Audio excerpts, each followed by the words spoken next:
Southwestern Family of Companies welcomes you to the Action Catalyst. Each week, our diversely and amazingly accomplished guests share their insights and inspirations to help us ignite our own.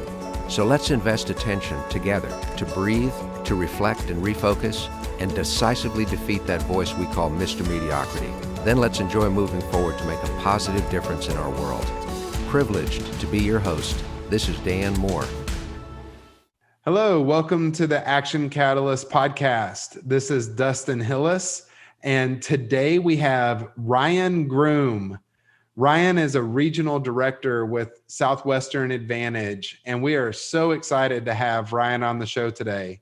Welcome to the show, Ryan. Thanks, Dustin. Happy to be here. Yeah. Well, as most of our listeners know, Southwestern Advantage is the oldest direct sales company in the United States of America.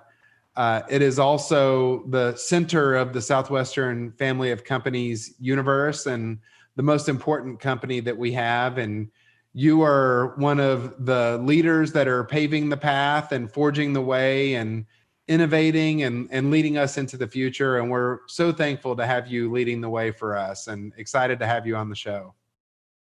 Yeah, happy to be here. Love it. Awesome. Well, tell us a little bit. I know you've been with Southwestern for 16 years now, and take us back 16 years ago. What was life like for Ryan Groom before coming to Southwestern, and what was it that got you to be attracted to trying out this opportunity with Southwestern Advantage as a college student?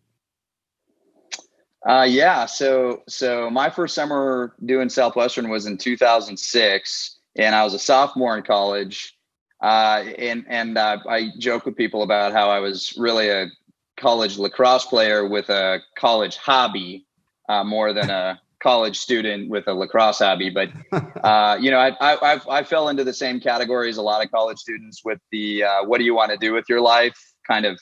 I don't know, no concept of it at all. I was a business major, and the summers leading up to Southwestern, I spent those summers just kind of soaking up the sun and on my free time and doing construction for a job. So I was minding my own business in the library at University of Minnesota Duluth, and my student manager just kind of brought up summer work, and he, total stranger, just kind of brought it up, and went to an information meeting and started listening, and it sounded kind of weird and unique. And I think going to an information meeting about selling books door to door is going to sound weird to everybody on first glance. So, but it was really framed as learn to run your own business. And the way it was promoted to me is the same way we promote it today, which is, if you reduce it down to its core, it's personal growth through challenge. And it sounded tough. I've always enjoyed a challenge from my young youth sports days all the way until now. So, and honestly, it was fairly superficial why I decided to do it. I thought if I did average or even a little below average, I'd still make more money than I did last year. But I was like, I bet I'd be good at that. So I thought maybe if I did a little above average, I could make enough money to pay for school. So I had an amazing experience my first summer. I got into it pretty late, so I had a couple of weeks to prepare. And man, just being around a company that's just totally dedicated to personal growth. Everybody that you talk to, every mentor that I've had, suggests good books to read and talks about character development and pushing past your boundaries. And it's just a great culture. So I decided to do it a few more times through my college days and brought a couple of buddies with me. And I felt like in the student management part of it, I was really making an impact. I was helping my fellow college students along the way. And after college, I decided to stay on full time. So here I am 16 years later. Wow. That's incredible. And how big is your business now that you've built over the last 16 years, to give some of the listeners context? How many team members and approximately, around how big of a business is under your leadership? Yeah. So our business is kind of funny because we do all of our actual revenue in one quarter. We have a summer selling cycle, and then the other 3 quarters of the year are recruiting and training. So this last summer, was, our sort of calendar year 2020. And I had about 100 student managers. So people who had done it once before decided to come back. And then we had about 150 additional, first years. So about 250 people altogether. And those students, even during the summer of 2020, with all of its craziness, we did about 7.8 million in retail sales in 3 months selling educational products. Wow. Books, websites, software. Yeah. Yeah. There's a lot of small business owners who listen to this podcast who are sitting there with their jaws on the floor right now going, wait a minute, you have 250 sales people on your team and doing over 7 million in revenue. And that is an incredible story and an incredible business. And for somebody that's been building their business for 16 years, that is quite the great journey. So now you're a regional director, you're leading 250 people. You've been on this journey for 16 years. What was one of the most challenging obstacles that you faced where you had to really look the obstacle in the eye and find a way over, around, or through that obstacle? What would you say have been one of the most challenging things you've faced in the last 16 years? Well, I think, every year it comes with a different challenge, but my honest answer might have been this last year, because the way that our annual cycle works is in the fall, it's a lot of kind of philosophical training with just the people who are coming back. So it's really just sort of leadership development. And then in the spring, when college students start really trying to figure out what they're going to do for the summer, we get into very much a recruiting season of the year where our student managers are recruiting.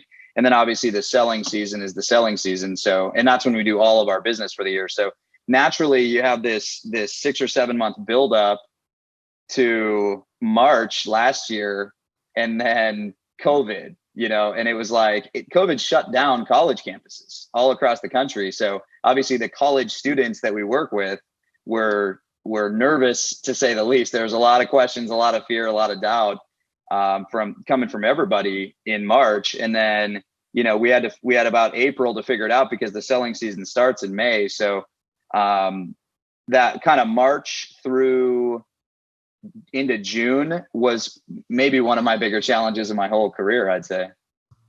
Take us through the mindset when you found out this was happening. Everybody listening went through a similar experience, but it was probably much different for you around the direct impact of schools being closed down and that being your entire business.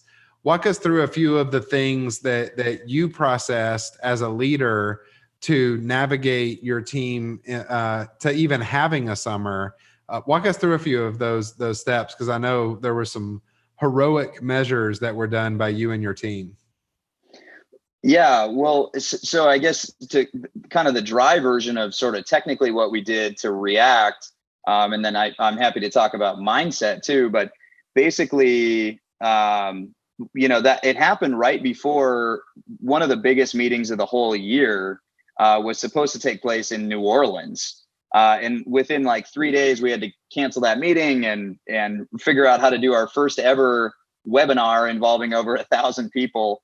And from there, we had to totally rewrite our recruiting strategy, which we've been doing for 150 years, to modify it to fit into digital recruiting, Zoom recruiting, where we didn't even have in-person classes or in-person meeting space. Training, we knew coming down the pipeline we were still in the 15 days to flatten the curve thing when we were supposed to start the summer. So we knew we weren't going to be going door to door at that time because that would be obviously irresponsible. And so we had to pioneer a completely new strategy for virtual selling too. So we taught our students to do a more referral-based selling strategy over Zoom at the beginning of the summer. We had them move in with their roommates to isolate for 14 days and do like just a little sales pod at the beginning of the summer. And then we had training once the CDC said it would be okay for us to do that. And even in the summer program, we had very unique things about standing 6 feet away, and we had masks that our students would be able to pull up, and all kinds of stuff. So, man, we could spend the whole podcast just going through specifics on what we had to change and adapt in order to succeed this summer. But yeah, it was a big project. Wow. And then the result is now, was this your group's best year ever? Yeah. The group that I'm in charge of, my team did, we grew about 44% this year. Wow. In sales and recruiting, and at least in the American division of our company, I think the other groups are sort of on par. We had one of our best years in per person average in recorded history. I mean, it was a great summer. Wow. Well, I know there's a lot of people listening who have also faced some of those business challenges this year and are probably drawing some inspiration hearing 44% growth during COVID-19, and anybody who's had to run a business knows that is extremely challenging, given your whole model changed and you pivoted so fast, and the team, and that's incredible, Ryan. Tell us a little bit about the lifestyle of now. There's different levels within Southwestern Advantage, and one of the first levels that people strive to hit is becoming a DSL, a district sales leader. And you've progressed from district sales leader to a senior district sales leader to now regional director. And I know you're continuing to grow and hit those levels. Tell us a little bit about what that life is like. I know you're married and having a baby and all those good things. And I played golf with you in Florida recently, and it's some fun times. So tell us a little bit about your personal life as well.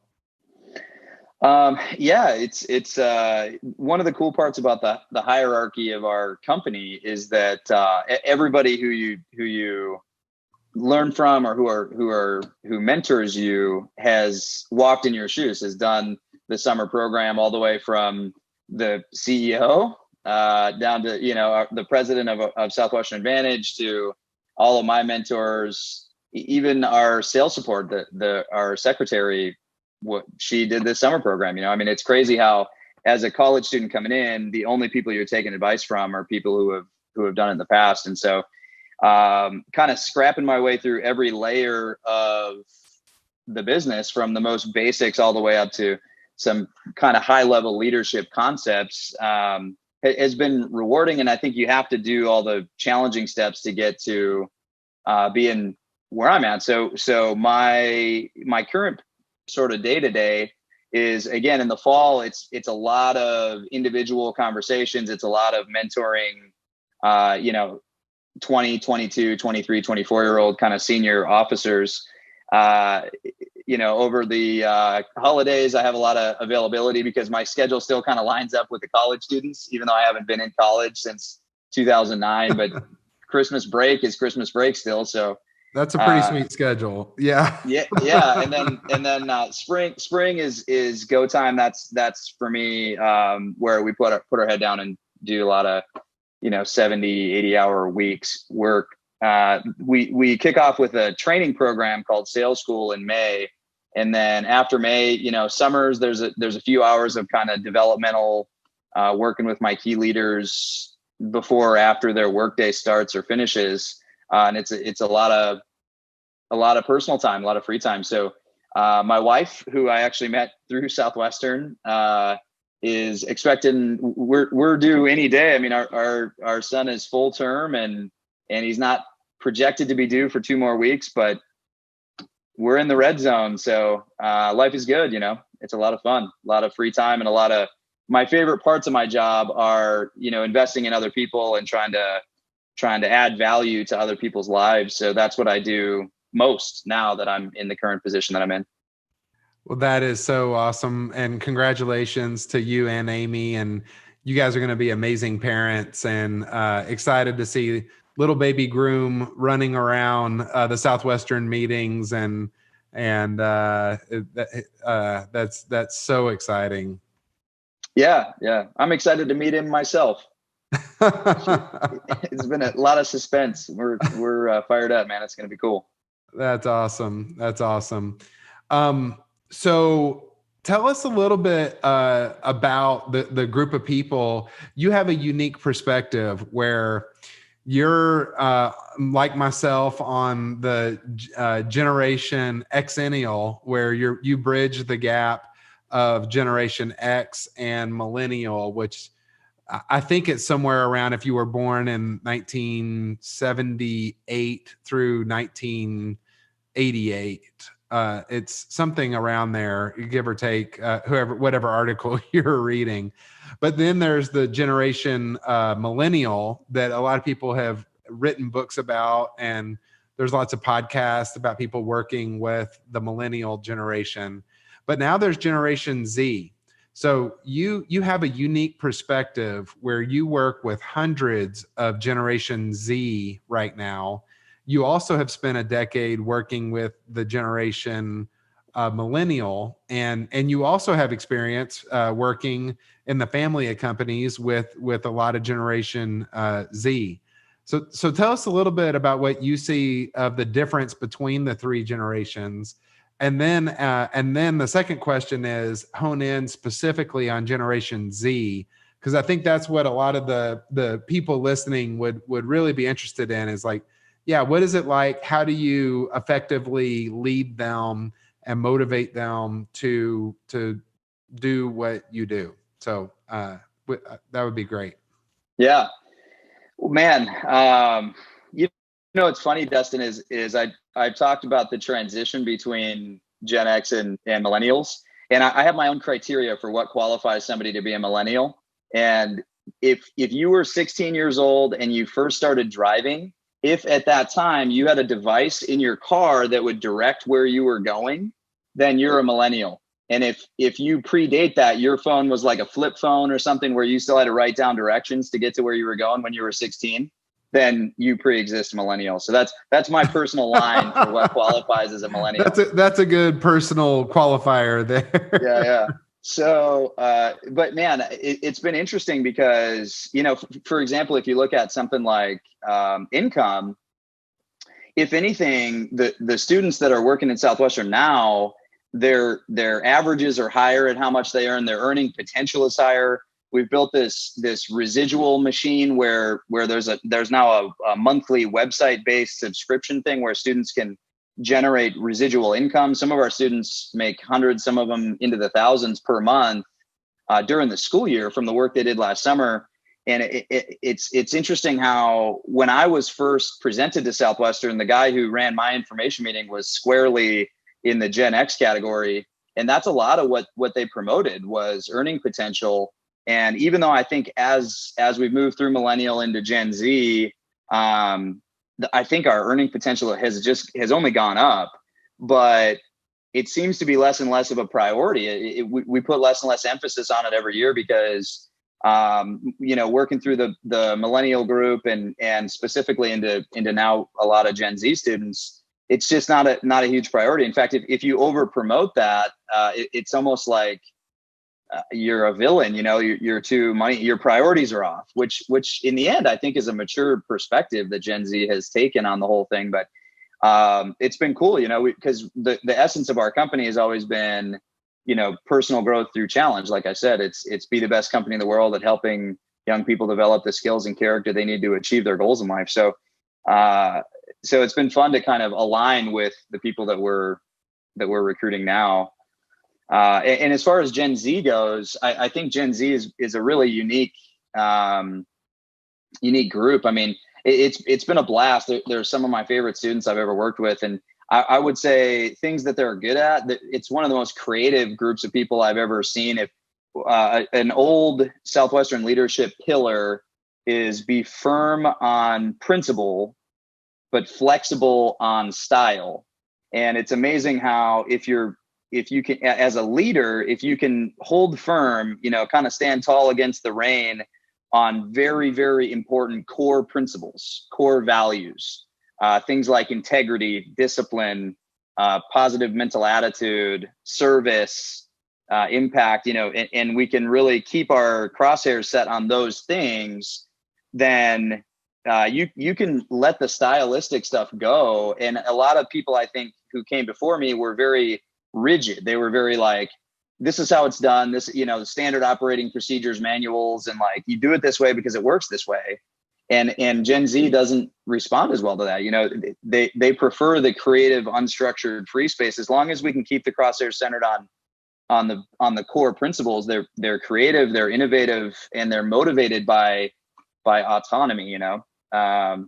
If you're in the Generation Z, one of the things I've noticed is something that we've been kind of prescribed from birth, that I think, our parents gave us with good intentions, but maybe is a little bit, we've kind of warped it, is this idea of, kind of follow your heart, which obviously that's a good principle in core. But what's interesting is when you watch the Gen Z students, what was intended for us to understand is pick something in your life that you're passionate about. If it's the old, like, if you do something you love, you never have to work a day in your life type thing. Like, pick something that you think is going to matter.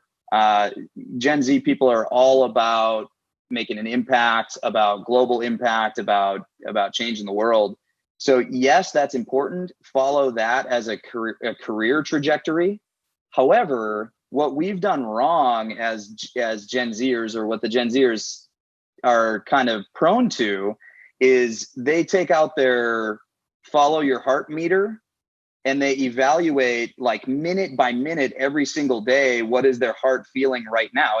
And their heart is really their emotions. That they kind of blur the line between what are you, like, long-term passionate about versus how are you feeling right now. And so a lot of times what happens is what they're doing right now, present tense, this month or this semester, or sometimes today, makes them feel poorly. Their feelings are bad. Their feelings are discouraged. Their feelings are frustrated, angry, whatever it might be, rejected. So because their feeling is bad minute by minute right now, they go, I'm not following my heart. And so then they do a full career switch, or they do a full major change, or they do, so, to the Gen Zers out there, the intention with follow your heart is pick something that your heart is passionate about long-term.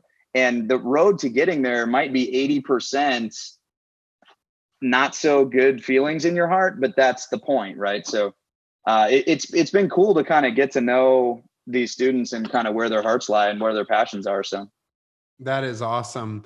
Well, I you said some really inspiring things there. One of them also is just aligned with the core values of Southwestern, and knowing, I'm sure that's one of the reasons that your team had its biggest month of recruiting in April, was the focus of invest in people, inspire people to reach their goals in life, and ultimately impact being the most important thing that Southwestern Advantage and the family of companies focuses on. And I loved your quote, being firm on principle and flexible on style. Do you have any specific examples where that helped you lead a young person through a tough time, where they were struggling, but through that leadership principle, you helped them reach the next level, achieve a goal that they might not have achieved otherwise? Do you have any examples of that? Sure. So one of the students I work with, who's no longer a student, he's very successful in Southwestern. His name is Shane Blick. You've met Shane. And I think he's technically a millennial, actually, but he's probably a millennial Z, or whatever you said we were. He's probably that, but at the tail end of millennial. And he, man, you talk about a creative, entrepreneurial, hyper talented guy who's disciplined in his personal life, and he's a constant study of improvement and, people who have done better than him. And in kind of his up and coming days, we were always trying to fit him into this box of, this is how it's done. It's a 106-year-old system. You have to do it this way. It's specifically in terms of recruiting and training people to go into their first summer. And he always had these ideas that at first glance looked to me, the old institutional wisdom guy, to be these mad scientist ideas that were never going to work. And listen to me, I know what I'm talking about. I've been here longer. And slowly over time, as long as we were staying true to the principles, as long as we were staying true to trying to add value to other people, to providing a service, to teaching through challenge, character traits like discipline and integrity and all the other stuff, goal setting, as long as we were staying true to that mission. Shane, if you want to dabble with some of your mad scientist ideas, go ahead. Stylistically, if you want to do a different style than what I'm promoting, and the looser that we've gotten with a guy like Shane, on the more leash that we've given him, the more innovation he's done, and the more, he's come up with some crazy ideas, and most of them the rest of the company is now duplicating. He teaches more training parts than anybody else at his level, just because he has pioneered some very unique, cool, innovative ideas, and he's brought a lot of our recruiting techniques into the 21st century with a lot of this social media stuff. He's way better at that than I am. And so I'm not just isolating Shane specifically. That I think that's been happening all over the place is so long as we can stay true to the core principles, that we can be pretty flexible stylistically. And not only are we safe to do that, it's superior to do that because this generation just thrives on, like I said, autonomy and creative free space. They love thinking outside the box and solving the problem. Yeah. Well, and the results speak for itself also with Shane. I know I was just spending some time with him and watching him in the field out in Colorado and getting an opportunity to see him do some live demos in his living room, selling virtually and recruiting virtually and doing some of this new stuff that has been pioneered this year. And man, how many number one teams has he had in the last few years? It's been a couple, right? Definitely two out of the last 3 years were Shane at number one in a competition with probably 600 to 800 other team builders. He had the number one team in 2019 and 2018, and probably would have done it again in 2020. But he's at a different level now, where his job is to help develop the people underneath him. So. But his team is still in like the top 10, so whatever. Yeah. Well, that is a great example of, and yeah, if he's the type of guy, just like a lot of people that are creative, entrepreneurial, where putting him in a box is a bad idea. And that is a great example. So thank you for sharing that. And, as you're thinking through just your life and your career, and we have this new book coming out, Redefining Possible, which is all about breaking belief barriers, creating a new normal. What for you has been a time where you've had to redefine possible for yourself, and how did you do it? Well, I think I don't mean to keep coming back to this year, but this was 2020 was a year of that, where it was sort of, you might say, forced innovation, or the advantage to being in Southwestern is that it's a 160-year-old program with a lot of very well-established systems and strategies. And the disadvantage to being in Southwestern Advantage is it's a 160-year-old system with a lot of very well-established systems and strategies. And so, when we moved into this pandemic right before our main selling season, that was, whether we wanted to redefine possible or not, we had to. It was adapt or die, right? So it was interesting. We lean on the core values that we've been taught. One thing to point out is our reaction in that moment to like redefining possible and pivoting like that we didn't learn how to do that once the pandemic hit. So a big thing that we promote in our program is this culture of being lifelong learners and always reading new books and always interviewing people who have done better than you. And it's just totally built into our DNA that every person in our org is trying to develop themselves. Growth is like the primary objective and everything else is secondary. So, we had a full sort of immune system built well before the pandemic. So what we did in the pandemic, I think, was more the byproduct of all the work that we had done leading up to it. Everything is a process. It's not like we all of a sudden hit this panic button and it just happened to land our way, So, but in terms of how we did that, I think, like I said before, flexible on style and firm on principle is big. But one of the catchphrases, or one of the concepts that we talk a lot about, is this idea of unconditional commitment. In other words, one of my favorite quotes is, if somebody is unconditionally committed to a goal, then the achievement of that goal is already assured. So the operative word in that sentence is unconditional, right? If somebody's unconditionally committed. So that means without conditions attached. It's like, I have a goal and I am committed to that, and there are no conditions which could arise that will prevent me from hitting that goal. If that's your level of commitment, then it's impossible. The hitting your goal is a foregone conclusion, right? And so if you don't hit your goal, then you weren't unconditionally committed. Some condition came up that prevented you from hitting your goal. So that mindset, I think, when we had our big goals laid out before COVID-19, and then COVID-19, and during COVID-19, we still had our big goals. And it was just like, we have no choice. There is no plan B. We're just going to hit our goals. That's it. It reminds me of, and I mean, this level of commitment applies in big stuff like business and hitting your quarterly goals, but it applies in if you're trying to do the Whole30 challenge, or you're doing some new workout program for a month, or you're committed to running a marathon. It applies to finishing college. It applies to marriage.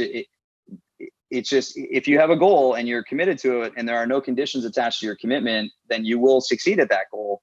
And if you fail at it, it's because you weren't unconditionally committed. So the visual that I talk about with our students is it's a great visual from this book called The Art of War. It's an ancient book. It's by a Chinese general named Sun Tzu, and it's older than the Bible. And it's commonly held even today as one of the better military strategy books out there. And one of the lessons that he talks about, sort of from a psychological perspective, is if you're the general of an army and you're attacking another army, and that army that you're attacking is in the middle of a field, it's a strategic bad move for you to surround that army in the middle of the field. Most of the college students, when I say, okay, so here's this army in the middle of the field and you're supposed to attack them, what would your formation be? Most common answer is, well, I guess we would just surround them, right? And the book, this ancient and very well respected book, says that to surround a force in the middle of an open field is a tactical mistake, simply because of the hearts of the men fighting. So if you leave one side open and attack them from three sides, but have one side open, this is what will happen: is the men who are being attacked, the little sword fighters, are sitting there elbow to elbow going, hey, yeah, we're being attacked right now. This doesn't look good, but they left that side open. So let's fight. We'll try to win. But if we don't, then we can always run that way, right? And if their heart's 1 foot in the fight and 1 foot out the back door already, how hard are they fighting? Not very hard at all. However, if you surround them, now the guys who are elbow to elbow being attacked are going, we either win this thing or we're dead. Now how hard are they fighting, right? So you've accidentally motivated them to fight really, really hard. And so that's what the book says, is it's a tactical mistake to do that simply because of the hearts of the men fighting. And that level of unconditional commitment, I think, is sort of culturally why we reacted the way we did, because we had to. This is a crazy set of circumstances. This is a crazy condition that came up. None of us knew that was going to happen, but it doesn't matter. We are unconditionally committed to hitting our goals. So that condition is just another obstacle to be handled. There is no plan B. There's no retreat option. We just fight, Wow. I love that. I love your quote where you said, we had a full immune system built before the pandemic hit. And I think there are so many people that forever, I know something me and my wife have talked about is focusing on, even after this pandemic is over, is staying healthy and focusing on our immune system literally as just humans, and making sure that's always a priority, because you never know when the next pandemic will be here. And I think for businesses, it's the same thing.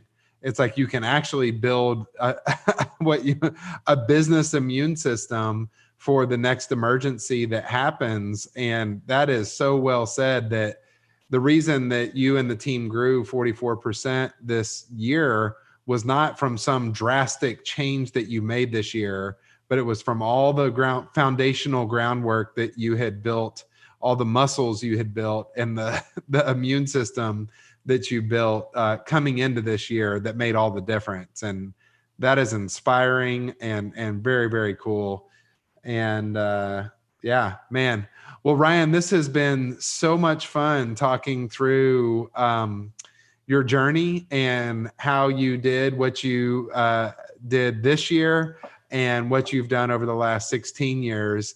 It's very exciting thinking about the future. I know the future is very bright for you, your family, your new, very soon to be born son. And we are all excited for you and Amy and the entire Groom family and the Southwestern Advantage team that you're working with. So thank you so much for being on the show today. Yeah, it's been fun. Thanks for having me. Excellent. Well, thank you, everyone. This has been such an inspiring episode, hearing about how to do everything from working with the new Generation Z to how to build your business immune system. I hope you're as inspired as I am. This is Dustin Hillis with the Action Catalyst. We'll talk to you next time. Bye, everyone. If you enjoyed this podcast, please make sure to subscribe. To stay updated on everything that the Action Catalyst is up to, make sure to follow us on Facebook and Instagram at Action Catalyst and Twitter at Catalyst_Action. Thanks for listening.